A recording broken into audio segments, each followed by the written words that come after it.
ദുനിയാവിൽ നിന്ന് ജീവൻ വേർപെട്ട് തുടങ്ങുമ്പോൾ തന്നെ ആഖിറവുമായി നമ്മൾ കണക്ട് ചെയ്തു.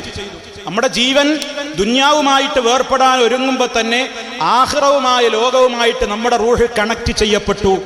ദുനിയാവിലുള്ള റൂഹല്ല ആത്മാവ് പിന്നെ പരലോകത്തേക്ക് കണക്ട് ചെയ്യപ്പെട്ട് കഴിഞ്ഞാൽ ദുനിയാവിൽ കാണാത്തത് പിന്നെ നമ്മൾ കാണും.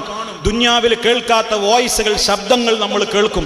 ഞാനോ നിങ്ങളോ ഇന്ന് വരെ റഹ്മത്തിൻ്റെതാവട്ടെ അദാബിൻ്റെതാവട്ടെ ഒരു മലക്കിനെയും കണ്ടിട്ടില്ല.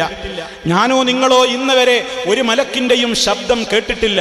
പക്ഷേ മരണത്തിൻ്റെ വേളയിൽ മുഅ്മിനാണെങ്കിലും കാഫിറാണെങ്കിലും നല്ല രൂപത്തിൽ മുഅ്മിനീങ്ങൾ മലക്കുകളുടെ ശബ്ദം കേൾക്കും, അവരെ കാണും. കാഫിറാണെങ്കിലോ ചീത്തയായ രൂപത്തിലുള്ള വേഷത്തിലും ആ രൂപത്തിലുള്ള ഭീകര രൂപികളായ നിലക്ക് മലക്കുകളെ അവരും കാണും. മലക്കുകളുടെ സന്തോഷ വാർത്തകളല്ല അവർ കേൾക്കുക, ആക്രോശങ്ങളും പഴിപറച്ചിലുകളുമായിരിക്കും അവർ കേൾക്കേണ്ടി വരിക.